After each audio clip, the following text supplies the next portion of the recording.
বাবার ছবিটা নিয়ে পুরো দুনিয়াতে ঘুরেছি আমার বাবাকে খোঁজার জন্য। আমি বাবার ছবি আর ধরতে চাই না, আমি আমার বাবার হাতটা ধরতে চাই।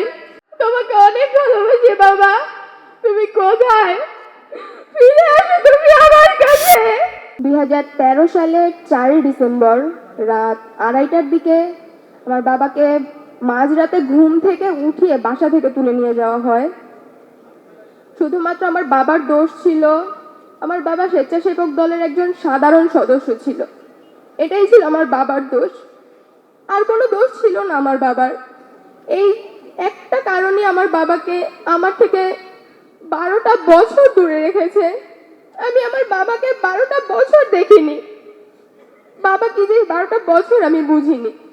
আমার যেই বয়সটা ছিল বাবার হাত ধরে রাস্তা চিনার, বাবার হাত ধরে পুরো দুনিয়া দেখার, ওই বয়সে আমি আমার বাবার ছবিটা নিয়ে পুরো দুনিয়াতে ঘুরেছি আমার বাবাকে খোঁজার জন্য। কিন্তু আমার বাবাকে তারা খুঁজে দেয়নি, আমার বাবার কোনো সন্ধান তারা দেয়নি। হাসিনা তো চলে গেছে, আমার বাবাদের কেন আমরা পাইনি? আমার বাবাদের কবে পাবো আমরা? আমার বাবাদের সন্ধান তো আমাদের দিতে হবে। এই 12টা বছর রাস্তায় ছিলাম শুধুমাত্র বাবার সন্ধানের জন্য। তো এখন আমি আমার বাবার সন্ধান পাইনি, আমি আমার বাবা সহ সকল চাচ্চুদের সন্ধান আমি চাই। আমি আয়না ঘরে যাই এই জুন মাসে, আমি 2.5 ফিট বাই 2.5 ফিট একটা সেলে ঢুকি। ওইখানে কোনো লাইট ছিল না, কোনো ফ্যান ছিল না, কোনো জানালা ছিল না, ছিল শুধু একটা কাঠের দরজা, সেটাও তারা তখন ভেঙে ফেলছিল। আমি গিয়ে যখন দেওয়ালগুলো দেখি তখন আমি আমার আম্মুর নামটা দেখতে পাই। আমার বাবা অনেক কষ্ট করে আমার আম্মুর নামটা লিখছিল, আমার বাবার অনেক কষ্ট হয়েছিল আমার আম্মুর নামটা লিখতে। তারা এই কষ্ট চোখে দেখেনি। আমার বাবাকে তারা ঠিক মতো খেতে দিয়েছে নাকি দেয়নি, আমার বাবার উপর তারা কিরকম অত্যাচার করেছে আমি কিচ্ছু জানি না।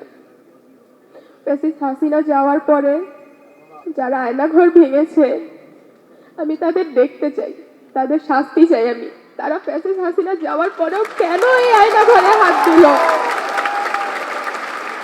মানে 2.5 ফিট বাই 2.5 ফিট সেল, মাঝখান থেকে দেওয়াল ভেঙে ফেলছে, মানে সেলগুলো বড় করে ফেলছে।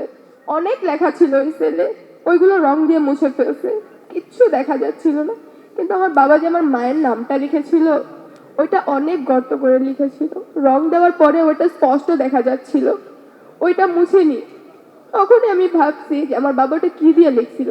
তারা তো লেখার জন্য কিছু দেয়নি, শুনেছি তাদের নাকি নখ কাটেনি, তখন নখ দিয়ে ঘুরিয়ে ঘুরিয়ে নামগুলো লিখেছিল। নখ দিয়ে ঘোরানোর সময় নখ দিয়ে অনেক রক্তও পড়েছিল, আমি ওই দেওয়ালে রক্তও দেখেছি। ওটা কার রক্ত আমি জানতে চাই, ওইটা কোন সন্তানের বাবার রক্ত এভাবে দেওয়ালে ঝরেছিল আমি সেটা জানতে চাই, আমাকে সেটা জানানো হোক। আমি আশা করব তারেক রহমান চাচু দেশে ফিরে আমার বাবাকে খুঁজে দিবে। এটা না পারলে আমার বাবার সাথে কি করা হয়েছিল, আমার বাবার কি দোষ ছিল যে তাদেরকে পরিবারের থেকে 12টা বছর দূরে রেখেছিল, এটার সন্ধান দিবে। এটা কারা করেছে তাদের বিচার করবে।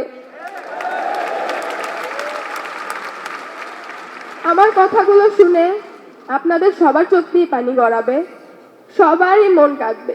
কিন্তু ওই যে হাসিনা 12টা বছর কান্না করার পরেও তার চোখ থেকে এক ফোঁটা জল গড়ায়নি। তিনি ছিল পাষাণ, তিনি মানুষ ছিল না। যদি সেও মানুষের মতো হতো তাহলে তার চোখ দিয়ে এক ফোঁটা পানি গড়াতো। সে বুঝতো বাবা হারা বেদনা কেমন। আমার বাবা নেই, আমি বুঝি বাবা হারা বেদনা কেমন। আমি যখন সকালে ঘুমিয়ে থাকতাম তখন আমার বাবা ডিউটিতে চলে যেত, আবার রাতে এসে দেখতো আমি ঘুমাচ্ছি। যেদিন বন্ধ পেত ওই দিন আমার বাবা এই রাজনীতি করত, ওই দিনই আমার বাবা মিটিং মিছিল সমাবেশ এসবে আসতো।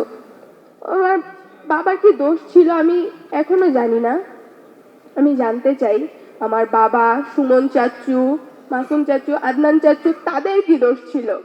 তারা দল করতো, এটা কি তাদের দোষ ছিল? দল তো আপনারা সবাই করেন, এটা কি দোষ?